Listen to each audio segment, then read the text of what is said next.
Round 1. Fight. KO.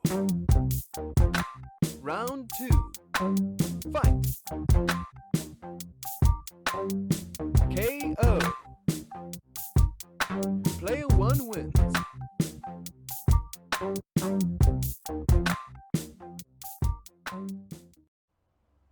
Ooh! Greetings friends and welcome to Let's Make a 2D Fighter Part 9. In this video I'm going to show you how to add in the logic for KOs or knockouts as well as rounds. With this logic you'll be able to actually end a fight and you'll be able to start new ones. And you'll be able to actually win the game because it'll be like best 2 of 3 or best 3 of 5 or whatever it might be. Once you add in these little bits of logic, it'll be as easy as changing a few values around. Alrighty, so the first thing we're going to do is go to our pink box. If you didn't catch me for the last video, the pink box is basically just the hub for all of our game logic that we don't want to put in our individual players. Kind of more universal logic. So what we're going to do is we're going to go into Gadgets, Logic and Processing, and then we're going to go put down 3 variables. You can name them, the first one we're going to name Round. And this one will be the one that governs the particular round that we're on. Round or rounds, whatever you want to name it. You can make the minimum value 0 and the maximum value 10. I doubt we'll need more than 10, but that'll be perfect. That'll be rounds. This one, we're going to then copy this variable. It'll be the exact same. Same values and minimum and maximum values. And then we're going to call this one Player 1 Wins. So this is going to be a way of tracking how many wins player 1 has. Then, of course, we're going to copy and paste. And it's going to be just the same, but this one's going to be player 2 wins. So now we've got a way of tracking what round we're on and how to change the rounds, how many wins each player has. Alrighty, so we can close that up now. Then, I think we'll get rid of the good old player 2, because of course all of his logic exists within our player 1. And we are just going to go, whoopsie, we're going to go into our player 1 logic. And the first thing we're going to do is give ourselves a little bit of a KO animation. So by default, when you have no health, it'll connect to the controller sensor's die input. And when you die, that basically just means your puppet will be destroyed, so you'll just vanish, and then you'll eventually respawn. When I say eventually, I mean right after. I don't know why I said eventually.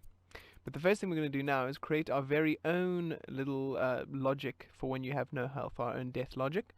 So we can delete that connection that was there by default and put down a little microchip.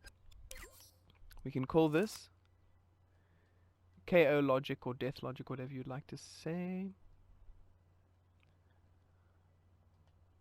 And creating your own KO logic is not only just for fighting games, but for really all kinds of games is a very important bit of logic to add in. So the first thing we're going to do is create ourselves a little animation. We're going to have a bit of fun here. So we'll just add in a timeline, make it about 3 seconds, 2.5 seconds. We'll drag it down here so we can see what we're doing. Then let's add in a little keyframe. It'll just be our default one. Then we'll add in another one. And now there's all sorts of different ways that fighting games do it. I really like the way Street Fighter does it. You know, they do sort of like the person like sort of jumps up into the air and they go like ooh, ooh, ooh, and there's like a nice echo and it's like KO. Marvel vs. Capcom games also have very flashy ways of doing it. Tekken as well, but in Tekken it's the worst because like even when you get like knocked down, you can still get beaten up. And it's also a similar vibe in Soul Calibur, which is that sort of weapons-based fighter. You sort of like spin around in circles when you get defeated, and people can still like wail on you. And then of course you get Mortal Kombat. But fatalities is a whole another bit of logic that we can potentially look at in future videos if the channel and the series is getting enough support. I can potentially add in some fatalities. If you are interested in that, then be sure to leave a comment, and I shall see what I can do. Alrighty. So the first animation that I put there is just the guy up in the air, and then we'll have one where they fall into the ground. So nothing too groundbreaking here, if I'm perfectly honest.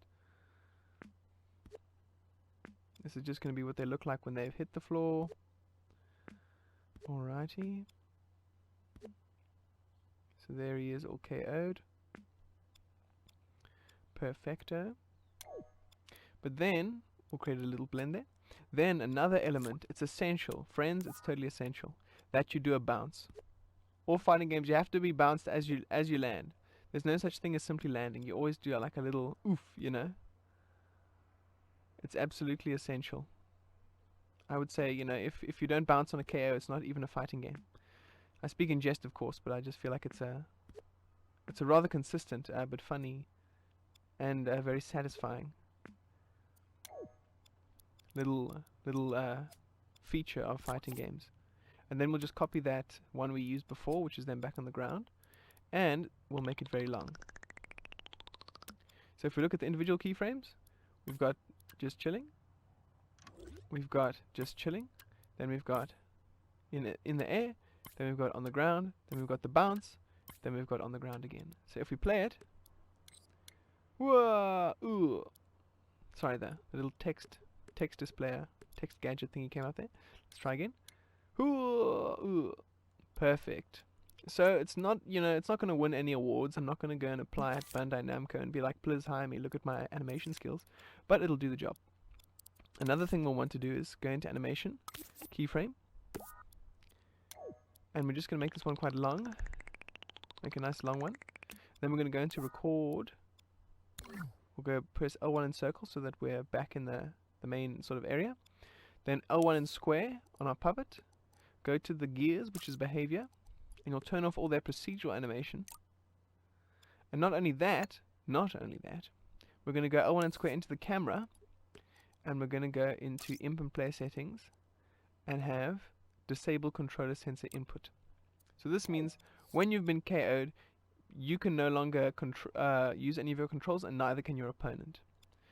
If you want to still be able to beat up a dude even after he's defeated, then you've got problems. But you can add that feature in. All you'll have to do is remove, not activate or deactivate or disable the controller sensor input. Then I'm going to name this keyframe quickly to disable proc, which stands for procedural movement, and con, which is just control. Okay, sweet. Because it's important to name your keyframes in these timelines, friends. Because if you have just a bunch of these keyframes and you have no idea what they do, it can really be difficult for if you come back and make edits, or if anyone else uses your logic, of course. You want to be as clear as you can be. Alrighty. So that looks pretty good. Then the next thing we're going to do is gadgets, logic, and processing again. And then we're going to go variable modifier. And in this one, we can make it quite long. Press L1 and square to scope in. So this is our, let's say this is our player 1. When our player 1 gets KO'd, that is going to increase the number of wins that player 2 has. So player 2 wins will be added to by 1. So that means when you get KO'd, player 2 will get +1 win. Alrighty tighty. So you might want to name this one P1KO. KO. Alrighty. So how is this bit of logic going to be triggered? Well, when our health manager detects that we have no health, it is going to trigger this particular timeline. Alrighty. But, of course, it's not enough to just make player 1 KO. We've also got to have player 2 KO. So we're just going to copy it. And we're going to, first things first, change the name of it to player 2 KO. And the only thing that differs on the inside is that it's rather than... Okay, so when player 2 is knocked out, it's going to increase the number of wins for player 1. So that's the only difference. Alrighty. But how will our game know which one it's going to trigger?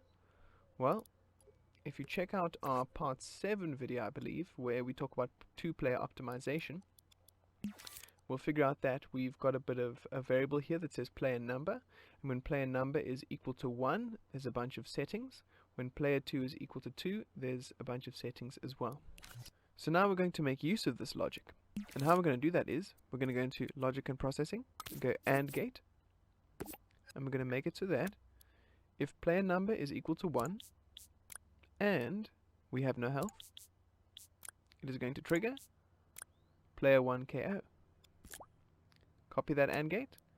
If player number is equal to 2, and we have no health, it's going to trigger player 2 KO.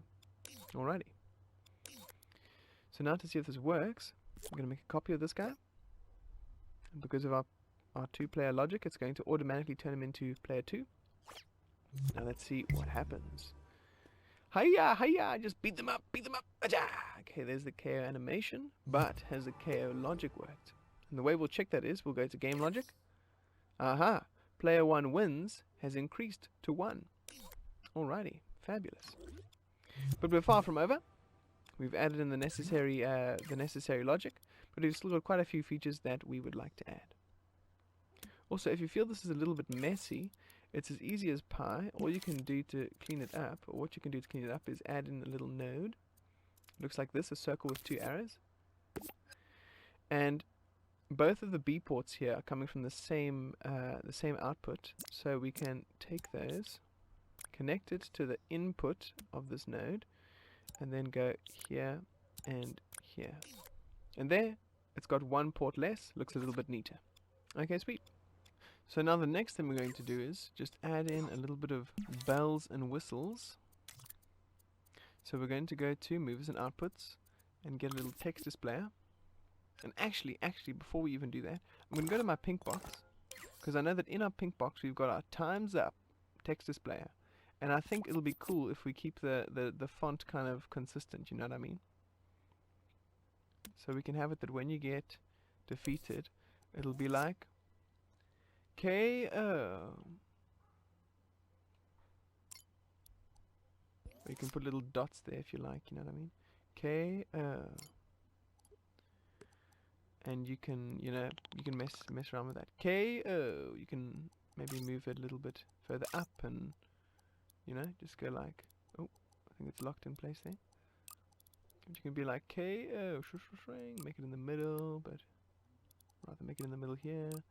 Move it up so it's KO. Yeah, really whatever suits you. Put it whatever you like. And then I might just do a little bit of audio recording. So I'll go mode, sound mode, and you will know that I recorded this while we were doing the video, but KO. Alrighty. Let's see. KO. Not the best audio quality, I must admit. Not my greatest work. KO. And I think we'll actually have it at the beginning. I don't know why I've put it after a little bit. So once you get defeated, it'll be KO. Alrighty.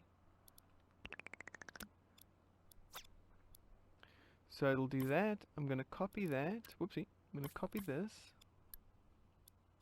Oh, get out of my face, man. And I'm going to put these in player 2 KO as well.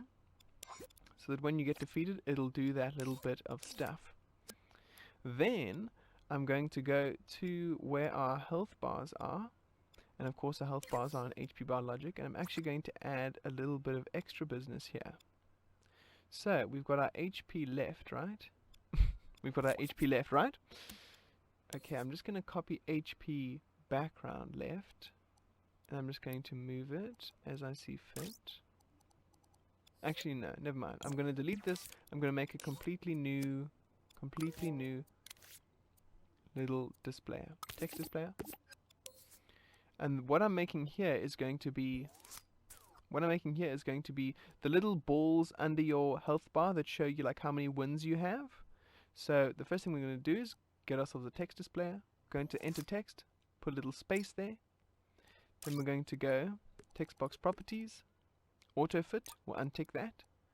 We're going to go text box curviness, make it max so it's like a little circle. Going to reduce that in size, so it's a little circle. You can make it a little bit more circular. You can maybe circular curviness, you can adjust it as you desire. You can increase the width of the border width. You can make it smaller like this. Cha-cha-ching. That's going to be a little bit tricky to use, okay. Well, we'll do it over here. We'll keep it a little bit big for now. Alrighty. And then we're going to add in a little keyframe. And in this keyframe, well, actually, By default, it's just going to be sort of a white color. When you win, it's going to make it like a green color. Cha-cha-ching! Watcha! Maybe put like a like an X in there or something. Okay, whatever. We're just going to make it green. Alrighty. Then we'll look where our HP bar is. We'll look where this dude is. We'll move it so it's just over here. Okay, cool. So we've got a little box there. Cha-cha-ching! That looks to be rather excellent. Then we're going to do another one. And this one is going to be right next to it. It's a little bit off. You can adjust it by eye, or you can otherwise use a little grid snap. Okay, cool. Then we can copy this keyframe. At the moment, this keyframe will affect both of them. For the first one, you can disable there. And for the second one, you can disable here. Or rather, deanimate there. Okay, sweet.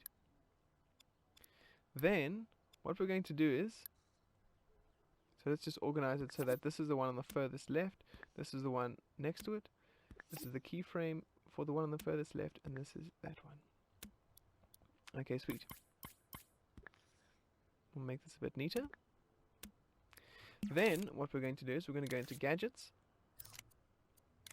Logic and Processing, Variable Modifier. I'm going to make it so that when we have player 1 wins, get value. Now, when player 1 wins is equal to, so we're going to get ourselves a calculator. And we're going to change it with O1 and square to equals. That's what the action is going to be. It's going to be when player 1 wins equals, we're going to change operand 2 to 1.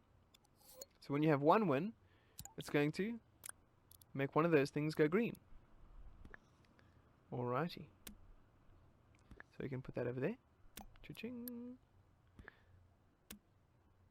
We can put it like maybe over here. Then when you have 2 wins, so when player 1 wins is equal to 2, change that here, it's equal to 2, it's going to do this keyframe. Alrighty tighty. So let's do a quick check to see if this works. You can see on the top left they're not exactly aligned or looking perfect, but cha-cha-cha-cha-cha-cha-cha-cha-cha-cha.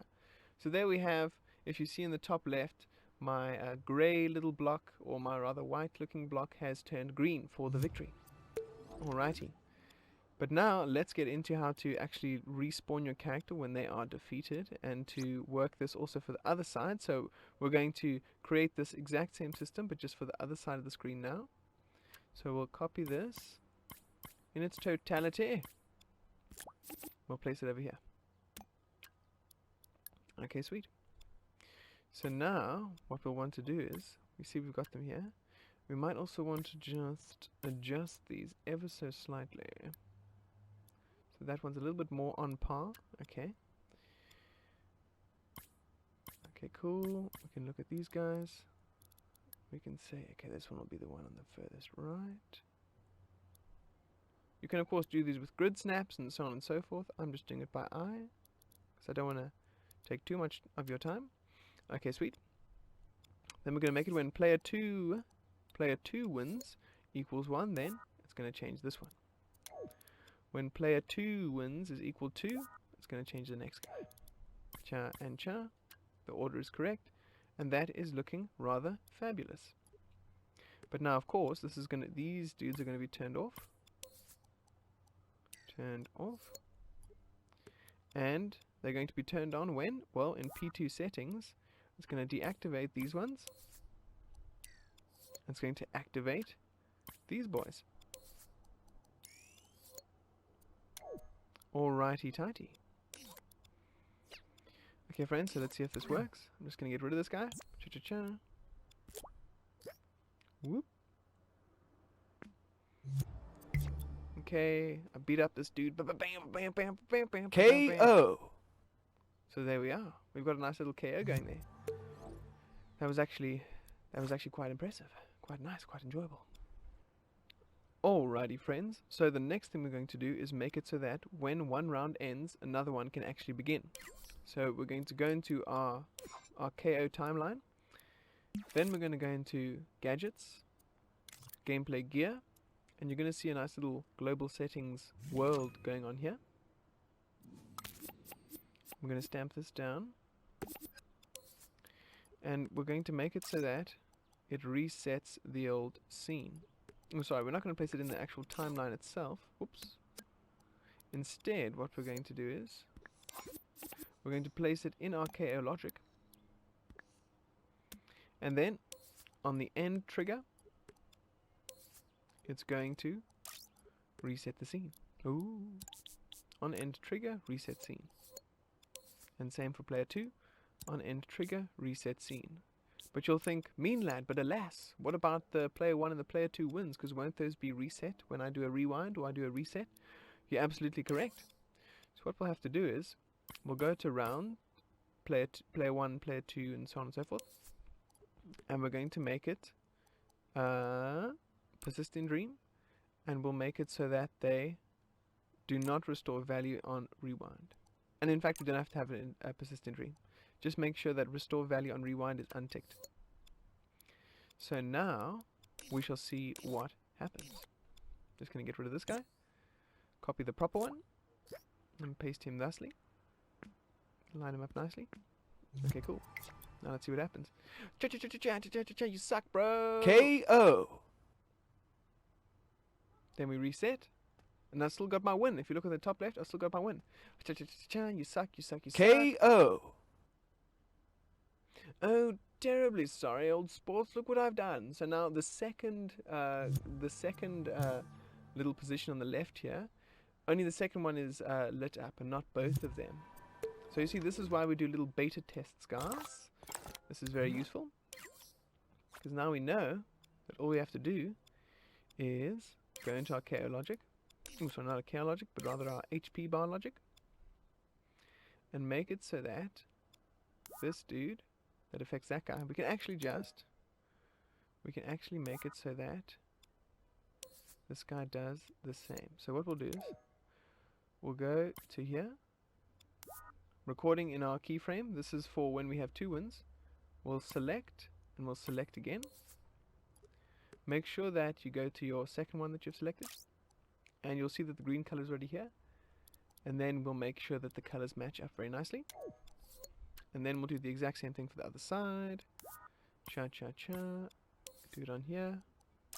You can make it so that they're both the same color this way. So you select both, but you press L1 and square and change the color on the one that you've already got the color set to. That way you can make the color changes a bit easier. Alrighty friends, and there you are. Another thing... Okay, cool. Wait, I'm just going to see if that works, and then we'll get on to the last bit. Okay. Cha-cha-cha-cha-cha. Kick his ass, kick his ass. Finish with a nice explosion. KO! Alrighty, and we'll try again. Kick his ass, kick his ass. We do have... As you can see, there was a little bit of an issue with animations there, but that is something we can fix in a future video. Alrighty. And those little bugs and that will finish in the finishing touches video too. But I'm just sticking to the main business at the minute. Okay, cool. So that looks like it's working, friends. The next thing I would like to add in is actually the rounds. And we're going to make it so that rounds is going to start at 1. We're going to copy this, and this one is going to say round 1. And I might record myself saying round 1. Round 1. And then, cool. We're going to make it so that we'll put a little timeline, and this is going to be the little intro that comes at the beginning of every fight. It's going to go round 1. Then we're going to copy that. Round 1. And for like half a second, it's going to say fight. It's so cool, friends. Our game is really coming together now. And then I might just do a little bit of recording. Please excuse my voice. Alright, tools and sound recorder. Round 1. Round 1. And then I'll go, fight! Okay, might need to move that. Round 1. Fight! So there you are. Not the most amazing voice acting ever, but that's chill. It'll do for what we have to work with at the minute. So that's our little round 1. Then we'll have round 2. And we'll make the necessary adjustments. Round 2. Do a little bit of extra voice acting here. Round 2. Whoops. That went on a little bit long. Whoops. But no worries, you can just shorten it. Round 2. Fight! So as you can see, that works perfectly. And then we'll do a round 3.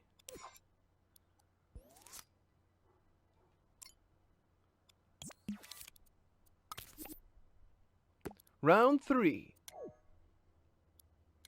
Round 3. Fight! So there we have round 1, round 2, and round 3. Wait, did I change the value? No, I didn't. Round 3. Round 3 fight. Okay, sweet. And we're going to make it so that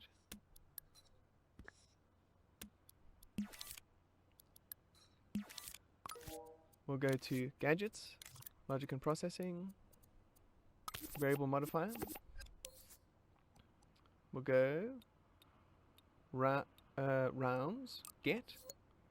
Then we're going to go add in 3 calculators, 1, 2, 3. First one is going to be equals to 1. A equals to 1, it's going to trigger this. If A equals to, in other words, when it's round 2, it's going to trigger this one. And when A equals 3, it's going to trigger round 3. Alrighty, so that looks to be pretty good. The next thing we've got to do is make it so that when our players attack each other and defeat each other, that it will actually increase the round.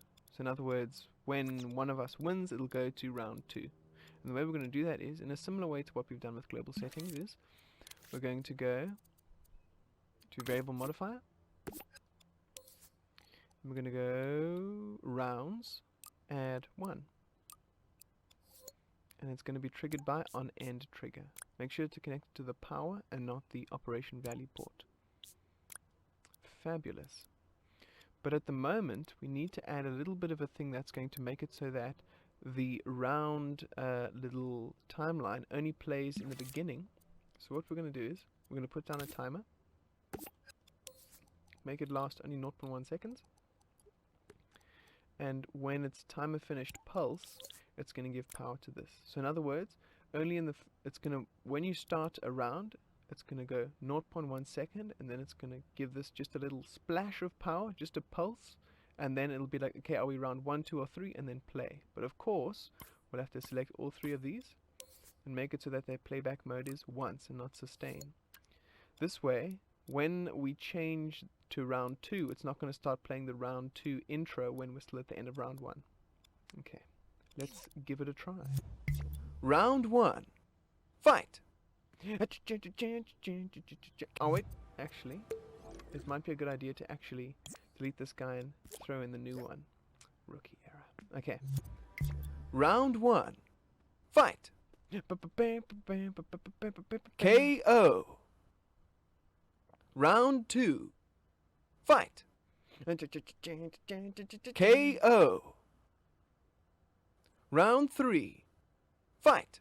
Now, of course, the last thing we might want to do is make it so that when player 2 or player 1 wins, or has 2 wins, they'll have won the best 2 of 3, and they therefore win. Okay, cool. So the way we'll do that is,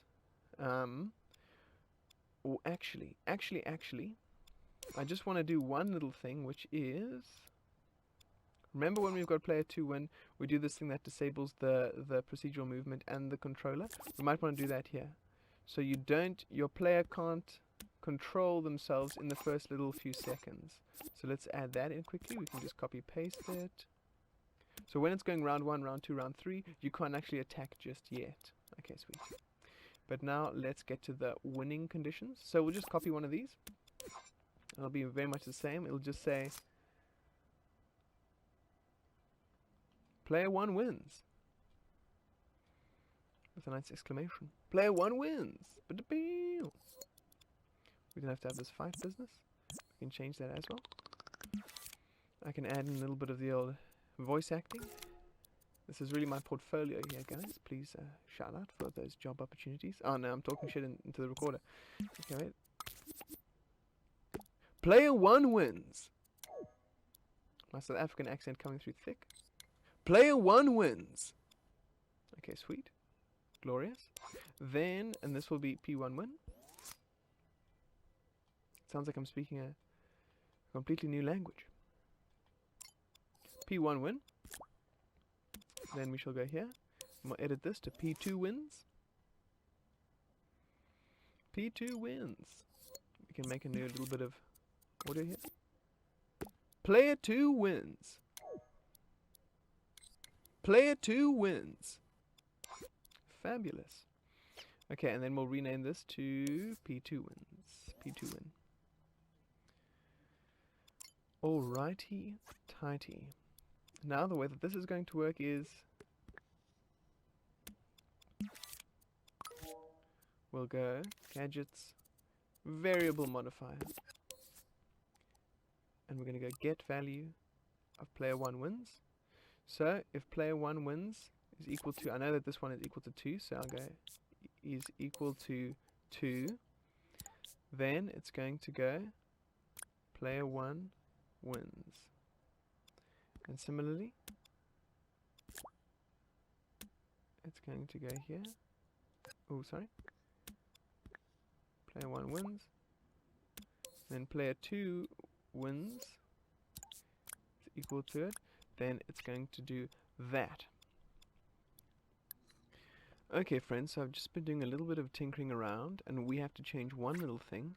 And that is that the variable modifier rounds, must actually be inside the timeline. Because if it's outside, and these are triggered simultaneously, it's actually going to reset the scene before the round variable modifier can take effect. So we'll just go into here, and we'll place it here, just on the edge, so that it changes while it's still in the timeline. Whoopsie. You meant to make a copy. Make a copy of that, put it in this one. Alrighty tighty, so those are looking quite nice. Then we must do something else. So this is what this is going to do is when you defeat the person, it's going to then change the round. Let us do a quick check to see if that works. Put this guy over here. Alrighty. Round 1. Round 1. Fight! Beat him up, beat him up, beat him up, beat him up, beat him up. KO! Round 2. Okay, so now we know that it works because it goes to round 2. We might as well check if it works for round 3 as well. KO. Player 1 wins. But you see now, player 1 wins. This just isn't working. It's saying player 1 wins, but it's also saying the next round, blah, blah, blah. So it's just a disaster. So what we have to do is, we're going to change our timer to 0.2 seconds. We're going to copy it, make one for 0.1 seconds. And this one is going to power the player 1 and player 2 wins get variable modifier. So friends, what is happening here is that in 0.1 seconds it's going to do a check, and it checks if anyone has won. If no one has won, then it's not going to do anything. It's just going to carry on and go player 1 or player 2 wins. If we find that someone has won, what we're going to want to do is go into our disable proc and con, which disables procedural and controls. And we're actually going to use this as well. We're going to go record, and we're going to disable these 3 calculators. I'm going to go into them and power off and stop recording. And we can do the exact same with this one. We can go into it while it's recording, these 3, and power off. So what did I just do, friends? Essentially, what I did was I made it so that in 0.1 seconds it checks if anyone has won. If anyone has 1, it's going to disable the logic that will display whether it's round 1 or round 2 or round 3. If no one has 1, then it's going to carry on as normal. I hope that makes sense. So let me show Round you what 1. happens. Fight. So now we fight. KO. Beat him up. Round 2. Fight. KO. Player 1 wins. So one thing is that it does sort of respawn us, and it does actually reset the scene, and it says player 1 wins. And what you could do is, when it says player 1 wins, you could like make this guy like look all defeated or make this guy look victorious. But friends, this has been quite a lengthy video. Thank you for bearing with me all the way through to the end. It has been very difficult and very tricky. So if you have any questions, definitely let me know. I'm just going to quickly go over the logic that we've done today. So first we have our player 1 and player 2 KO. These are triggered when you have no health, and they are triggered also by an AND gate, depending on whether you're player 1 or player 2. Within these we have the animation. We have something that disables the procedural animation and the controller, something that increases the amount of wins we have. Of course, we have our 3 variables: rounds, player 1 wins, and player 2 wins. It displays KO, and it does my lovely little voice track there. And it does both of these. Then when someone has been KO'd, after the animation is complete, it will reset the scene.